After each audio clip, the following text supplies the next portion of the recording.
job! Hot score? Hello honeys, I've collected 55 character ships from the original Aikatsu anime and we're going to rank them together. I've excluded male characters because I'm not interested in them and only picked ships that have at least some expression of romantic interest from one or both sides in the anime. This ranking is extremely subjective and only based on my own preferences. Enjoy! 55. Akari and Ichigo. Akari and Ichigo are last on my list because the main criteria is my personal investment in a romantic relationship between two characters, and I personally don't want to see one between these two. We can be honest here, Akari is in love with Ichigo, but in my opinion it is not mutual. Ichigo just has too many other options to go through before she'd ever be with Akari. 54. Otome and Mizuki. Otome and Mizuki are also a one-sided pairing and a pretty silly one. Otome expresses admiration for Mizuki and finds her as attractive as everyone else does, but I don't see anything ever developing between them. Otome and Mizuki practically live on two different planes of reality. 53. Aoi and Sora. There's only one Aoi and Sora scene that qualifies them as a ship to me, and that's when Aoi is excited to see Sora dressed as a princess. She definitely doesn't know Sora very well, but she does seem to find her attractive. The interest may not be mutual from Sora's side, but it's not an impossible pairing. 52. Ichigo and Otome. Ichigo and Otome are very affectionate with each other throughout the show, and I understand if you enjoyed this ship. For me, they're so similar in personality that they seem more like close friends. If there's any spark there, I think Otome is more attracted to Ichigo than vice versa. 51. Otome and Sarah.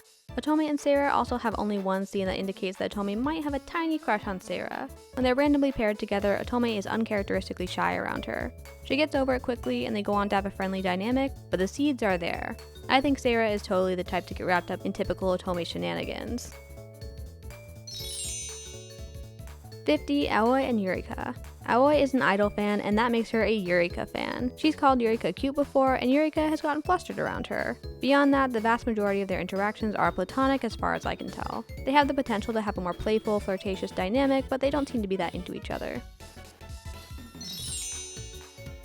49. Kaede and Ron. Kaede and Ron only have a tiny bit of basis in the moment where Kaede gives Ron a kiss on the cheek and when Kaede surprised Ron at the water park. Kaede doesn't seem to be attracted to Ron, but Ron might have a little crush on her. If Kaede weren't completely oblivious to her effect on Ron, they could also have a more flirtatious dynamic. 48. Kaede and Aoi. Aoi also gets a kiss on the cheek from Kaede, which she's initially flustered by. They don't have any other potentially romantic moments after that, but I can see potential for Aoi to reach out to Kaede for advice on studying abroad. Maybe they'd find a connection there, even if it was a short-lived one. 47. Eureka and Mizuki. There was a brief window of time between Eureka joining TriStar and the formation of Star Anise when Eureka and Mizuki might have stood a chance romantically. They share a similar worldview, but Eureka is much more stubborn. Although she once idolized Mizuki along with everyone else, I don't know if she would ever fully trust her after she disbanded TriStar. Reforming TriStar as friends? Sure, but probably nothing more than a platonic partnership. 46. Kaede and Mizuki. Kaede and Mizuki, however, have stronger foundations and a little more potential. Kaede was definitely a Mizuki fan initially, and they got along well as group members. She may have been disappointed to be effectively broken up with alongside Eureka, but she bounced back well. If Mizuki was interested in her later in life, I could see them dating. 45. Otome and Ron. I think a lot of people have forgotten that Otome originally had a huge crush on Ron, but they have a connection. Otome definitely has a preference for cool personalities, and Ron being a famous model probably helps too. I think Ron is more concerned about Otome than attracted to her, but maybe if they were stuck on a deserted island together, something would happen between them. 44. Kaede and Maria. There's only one scene between Maria and Kaede that stands out to me when they tried pairing up in episode 79. The combination of Kaide's bold friendliness and Maria's shy enthusiasm is honestly adorable. I'd totally cast them as a comedic prince and princess duo, although they both have much stronger interest in other characters. 43. Eureka and Ichigo. When Eureka meets Ichigo late at night on a deserted path, she fully intends to bite her, a stranger, on the neck. There is no heterosexual explanation for this. Ichigo becomes very interested in Eureka, but Eureka only reciprocates after Ichigo heroically puts herself in danger on Eureka's behalf. Their dynamic cools off after this, but Ichigo is one of the people who pulls Eureka out of her shell. I could see someone enjoying them as a pairing. 42. Madoka and Akari. Akari is one of the few characters we see Madoka open up to, and Akari rewards her vulnerability with genuine support. Akari likes her straightforward personality as well as her natural cuteness, but Madoka's admiration is definitely stronger. Their dynamic is very sweet and energetic, but I don't necessarily see them maintaining a romantic connection. 41. Hinaki and Sumire. We don't get a ton of development between Hinaki and Sumire in general, and their romantic potential mostly hinges on the fact that Hinaki finds Sumire attractive, which isn't a super unique dynamic since attractiveness is one of Sumire's main character traits. Still, they have similar character arcs, and I do think they could have been a strong pairing. They just don't have enough one-on-one scenes. 40. Otome and Eureka. Following the previous Otome logic, Otome and Eureka are an underrated pairing to me. I saw the scene where Otome wanted Eureka to suck her blood. I didn't forget about it. They both move on from this dynamic as they get to know each other, but I think their eccentricities complement each other well. They just might be too stubborn to get past any disagreements. 39. Sora and Kaede. Sora and Kaede have one notable flirtatious interaction in episode 75 when Sora asks Kaede to model clothes for her. They both have multicultural identities, and I think their easygoing personalities would mesh well together. Since they have different backgrounds and are interested in learning about other cultures, I think they'd find each other very interesting. 38. Juri and Shizuka. Shizuka is a minor character who Juri mentors during her second year at Starlight Academy. They feel relaxed around each other right away and then develop a sincere mutual respect for each other's abilities. Juri originally wants to form a unit with her because she enjoys the contrast in their personalities so much. It's a more one-sided attraction on Juri's side, but I think they're cute together. 37. Lisa and Akari. Lisa has a very subtle crush on Akari when they first meet. While Nono is just impressed to see idols in person, Lisa takes a special interest in Akari. Akari is the most active in reaching out to her, and they find that they share similar feelings about exploring new opportunities. Lisa admires Akari, and Akari finds Lisa's potential interesting. I can imagine them having a very supportive dynamic. 36. Akari and Sumire. As roommates, Akari and Sumire spend a lot of time together. Akari is immediately attracted to Sumire's beauty, but just like with Hinaki, this attraction cools off as their friendship develops. I struggle to define their dynamic as anything beyond supportive and platonic, but I think the underlying attraction is still there on Akari's part. I'm less certain of whether Sumire would ever reciprocate fully. 35. Ran and Ichigo. Of the three Soleil ships, Ran and Ichigo are the least developed up until Starway to the Future.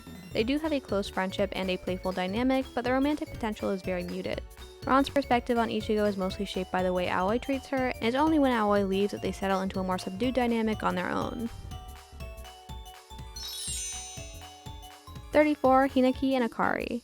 Hinaki develops a big crush on Akari before they've even met, but their relationship cools off a lot as they get to know each other. Akari is flattered by the attention initially, but it never seems like she develops any romantic feelings in return. They don't get a ton of opportunities to interact one-on-one, but we know that they do genuinely inspire each other. 33. Seira and Eureka.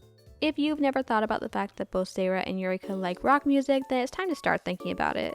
They have a cute moment when they bond over their shared interest in attending concerts, and I could genuinely see them getting along well.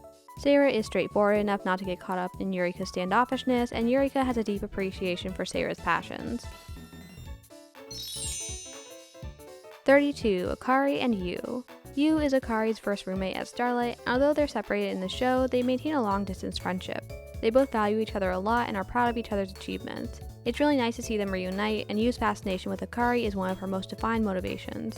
That makes the romantic angle a little more one-sided, but it's still a sweet relationship. 31. Sakura and Satsuki. Satsuki is Sakura's roommate until Sakura becomes Starlight Queen.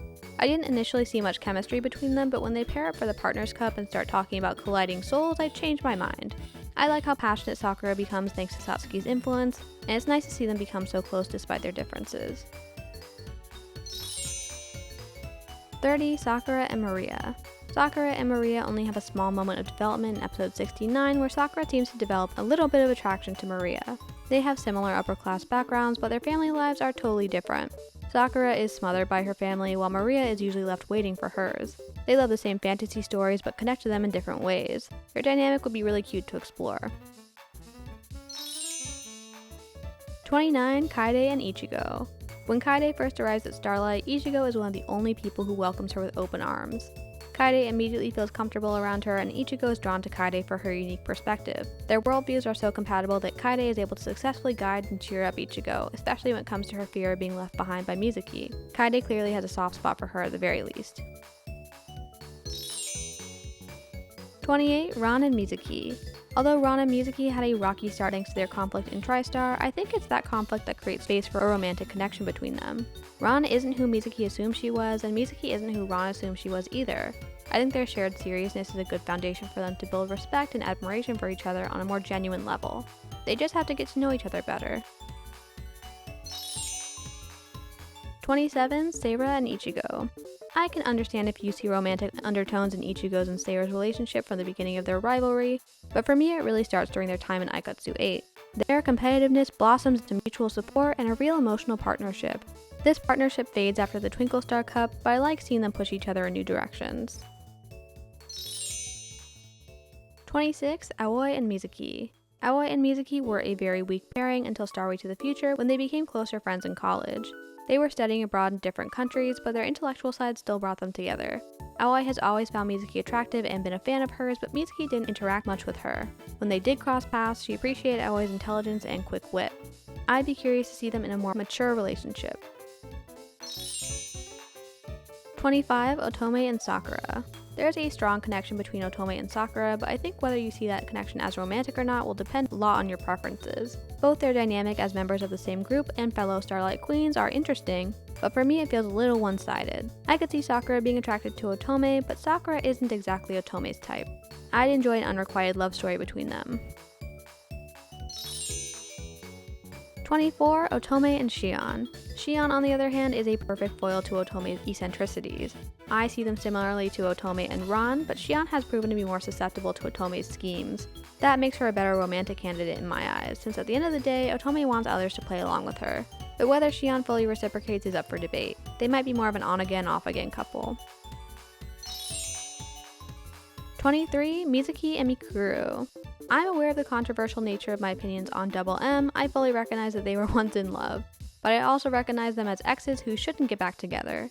I avoided covering this in my Mizuki deep dive since it was more of a commentary on Mikuru, but I don't think Mizuki understands Mikuru, not really. I will be expanding on this in an upcoming Mikuru deep dive, but to keep things brief, I will just note that Mikuru never fully adjusted to life as Mizuki's partner and is happier apart from her. They're only this high up because their relationship is so thoroughly developed and genuinely compelling. 22. Akari and Miyabi. Akari and Miyabi might be a less popular pairing, but I almost see Miyabi's first arc as a story between the two of them. Akari is very impressed by Miyabi when she first joins Starlight and leads the way in befriending her. When it's time for Miyabi to leave, Akari seems particularly upset about her departure. Miyabi also seems to be most affected by Akari and is closest with her out of all of her new friends. There's definitely some romantic potential there. 21. Tsubaki and Akari. Tsubaki is obsessed with Akari. Sure, her motivations are self-centered at first, but when Akari shows her genuine kindness, her attitude changes drastically. Tsubaki decides to pursue their shared passion for Dreamy Crown alongside Akari rather than against her, and the two of them develop a close bond. I love how flustered Tsubaki gets toward Akari and think they'd have a really cute romantic connection if it was shown more. 20. Sora and Maria. Sora and Maria would be the most likely couple to get labeled as besties, and if you see them as just friends, that's fine. Their relationship is very comfortable and supportive, and Sora takes on a much more active role than usual toward Maria. Maria, in turn, has a ton of faith in Sora and her abilities. They both seem to give each other exactly what they need. 19. Sakura and Shion. Completing our Pawapawapuri ships are Sakura and Shion. I actually see Pawapuri as a love triangle, as with Shion's affection for Sakura completing the chain of unrequited feelings. Shion prefers to lead a grounded lifestyle but still enjoys some excitement. Sakura, with her traditional upbringing and hidden passions, fulfills that criteria well. I think Shion would imagine a whole life with Sakura while Sakura was busy chasing after Otome. It's a fun and potentially angsty cycle if you're interested in that. 18. Madoka and Rin. If you're not immediately sold on the opposite attract trope for Madoka and Rin, I think it's the episode where they go on a romantic date that seals them as a strong pairing. Up until that point, their interactions could feel a bit awkward, but Rin taking Madoka out to a surprise sunset dinner for her birthday convinces me that they are in love. Madoka even draws a heart around their autographs to her fan. How much more obvious can you get? 17. Minami and Rin. Minami is a minor character who is part of Rin's backstory and reunites with her in the show a couple of times. And as much as I love Madoka and Rin together, Minami and Rin have both history and pining on their side. They practically fell in love at first sight and still look forward to seeing each other after years of separation. They have a really cute contrast between their personalities and the same passion for dance. They're adorable. 16. Miyabi and Kokone. Miyabi and Kokone have a huge potential for romantic drama, and you may or may not enjoy how messy they are. Kokone is definitely the jealous and stubborn type, and Miyabi is the type to struggle with emotional communication. But they know each other very well and prove that they're able to overcome obstacles in their relationship. Miyabi tends to get the shorter end of the stick in their compromises, but Kokone has her best interests at heart, and Miyabi does seem to appreciate being pushed out of her shell. I think they're fun. 15. Nono and Lisa. Nono and Lisa have a similar dynamic to Miyabi and Kokone, but their foundations run a lot deeper and they have a much more emotionally intimate relationship. They genuinely share the same roots, the same commitment to each other, and the same ambitions. It's great that we see them explore the nuances of their partnership and find more independence as they become more mature, but these two are another two that are practically already dating. 14. Eureka and Ron. Here's another controversial placement. I see the appeal of Eureka and Ron. Eureka is clearly very attracted to Ron, and Ron cares a lot about Eureka. The two of them quickly develop a flirtatious rapport that feels intentional from a writing perspective, but I can't ignore that they don't last. They both find other relationships, and although Eureka is definitely hurt by this, she does move on in the end. I thank them for their service, but I'm content to let this ship rest in peace. 13. Hime and Mia. Hime and Mia, aka Headmistress Orihime and Ichigo's mother Ringo, are definitely exes. They are exes who were in love and broke up because their lives were headed in different directions, but stayed friends and still have a romantic connection. This connection feels stronger on Orihime's end since she is the one who is still single, but Ringo does seem to reciprocate still. They spend time together and communicate often, and who knows, maybe there's still a future for them. 12. Ichigo and Aoi. I can't tell if people will be more upset about Eureka and Ron's placement or Ichigo and Aoi's. I put them this high up because I agree that they have a very close bond, and Aoi is definitely in love with Ichigo. There are times when I think it's mutual, but there are other times when I think Ichigo just has so many other options that she might not be able to get to the same level of commitment as Aoi. I know that's a bold statement, but to me these two have "my best friend doesn't know I'm in love with them" vibes, and I apologize if that upsets anyone. 11. Shion and Aoi. See, Aoi has a more equal dynamic with Shion in my opinion. They work very closely together, and we see some chemistry between them in episode 43. Aoi confronts Shion about her insecurities, and Shion is able to be vulnerable with her, which is very rare. Aoi is inspired by Shion but doesn't idolize her the way she does with other characters. She is just serious enough to make Shion feel comfortable while also playfully pulling her out of her shell. I think Shion would grow a lot from learning to reciprocate that support. 10. Miyabi and Tomoyo. Tomoyo is a fan of Miyabi and a one-off character. They made it to the top 10 because I genuinely love that they share the same insecurities. The tomboy who wants to be more feminine is a cursed trope, but the way these two work through that trope is ripe with potential for emotional connection. They have a huge impact on each other in the story, and I'm invested in the fact that their arc could easily be more centered in a shared exploration of gender presentation. 9. Otome and Maria. Otome and Maria first connect at the Dream Academy Carnival, where Maria successfully convinces Otome to relax. They then pair up for the Partners' Cup, where they already seem quite smitten with each other. Their connection gets stronger after the competition, and Maria takes on a more active role than usual in seeking out Otome and learning more about her. She understands Otome's complexity, and Otome is willing to listen to her. I love that they bring out complementary sides in each other. 8. Sumire and Rin. Sumire and Rin have a clear mutual attraction. They admire each other, and Sumire is able to be a lot more confident around Rin. Her confidence supports Rin through her nervousness in their relationship, and they become very strong partners. In my opinion, they have some of the most romantic moments in the series, and it never feels one-sided. Even other characters comment on it. 7. Michelle and Asami. Splash might not have much screen time, but Michelle and Asami could absolutely be dating in the background. They're always alone together, they sacrifice opportunities in order to be together, and they're known for their contrasting yet compatible personalities. They stay together through the entire first series, all the way from the beginning. They deserve to be in the top 10. 6. Aoi and Ron. I'm pretty surprised that there's not more attention for Aoi and Ron. Ron is definitely closer with Aoi than she is with Ichigo, and the two of them are always on the same wavelength. They can be both serious and playful together, and they spend a lot of time one-on-one while Ichigo is away. I find them to be very compatible, and I love the idea of a romantic relationship between them. I think they'd be able to stay together long-term for sure. 5. Hinaki and Juri. I was sold on Hinaki and Juri the minute I saw Juri's full fighting fantasy. These two were childhood friends, understand each other better than anyone else, and are constantly seen together. The Ikari generation can feel a bit disconnected to me, but Hinaki and Juri had the closest bond in my opinion. They have a great mix of silly rapport and genuine emotional support, especially as unit partners. 4. Ron and Sora. If I could only pick one character that I thought Ron was attracted to, it'd be Sora. Their relationship is given a lot of focus in the story, and Ron has a genuine admiration for her. Sora admires Ron as well, and the two of them put a lot of work into developing a mutual level of understanding. I love how they give each other the drive to surpass expectations and are always seeking each other out. 3. Ki and Sarah.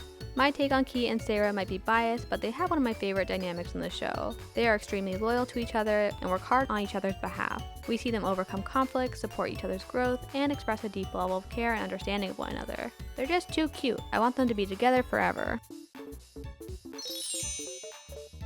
2. Ichigo and Mizuki. Ichigo and Mizuki being number 2 comes with some disclaimers. I don't think their romantic connection is that strong, but I am still extremely invested in Ichigo's love for Mizuki and Mizuki's long-standing affection and potentially reciprocated love toward Ichigo. I honestly can't see them getting together as a couple, even as adults, but the idea that they are both the one that got away for each other revolves on a little pedestal in my brain 24/7. I couldn't put them any lower. 1. Kaede and Eureka. But the true number 1 ship for me has to be Kaede and Eureka. They have it all. Opposites attract, flirty banter, angst, pining, tragic backstory, reconciliation, and a happy ending. Anytime these two are on screen, I'm paying attention. You could absolutely read them as being a couple in Starway to the Future. I know I do. They have so much chemistry and are really fun to watch. Picking only a few clips of them for this video has been a challenge since they have so many cute moments. Let me know your favorite Aikatsu ships in the comments below, and look out for my 10th anniversary album ranking next week. Bye bye! This so good!